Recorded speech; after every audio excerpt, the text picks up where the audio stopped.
Les grandes boutures sont fragmentées à l'aide d'une pince coupante et raccrochées au même arbre à l'aide d'un fil de nylon. Le corail va ensuite rapidement cicatriser et reprend de sa croissance à partir des zones coupées. Il est ainsi possible d'augmenter le stock de coraux indéfiniment grâce à cette méthode que l'on appelle également reproduction asexuée, car on produit des clones à partir d'une colonie corallienne, obtenant ainsi plusieurs colonies du même génotype.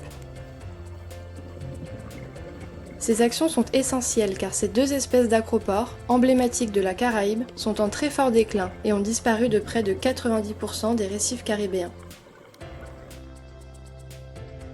Chaque année, l'équipe de plongeurs sélectionne des boutures au sein des pépinières.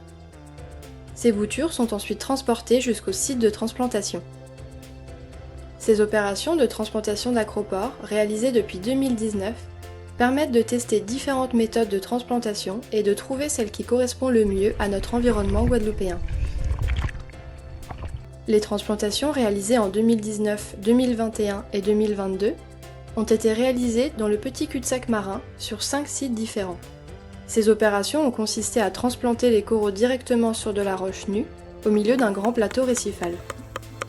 Les boutures étaient fixées au sol à l'aide de clous, de colson et de béton.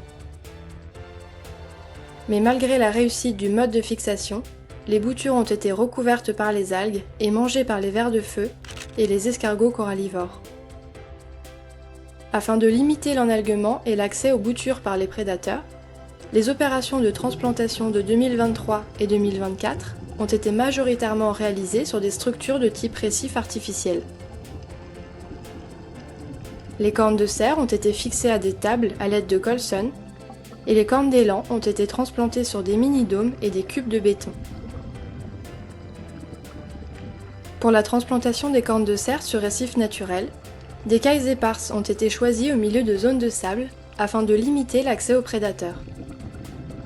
Par ailleurs, en 2024, les boutures ont été surélevées à l'aide de plots en béton afin de limiter le recouvrement algal et l'accès aux prédateurs.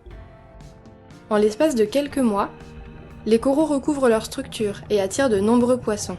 Le recouvrement par les algues est faible dû à la surélévation des coraux par rapport au récif, et très peu de prédateurs ont été observés. Si ces colonies résistent aux périodes de forte chaleur marine de la saison cyclonique, elles auront alors de belles perspectives de croissance devant elles.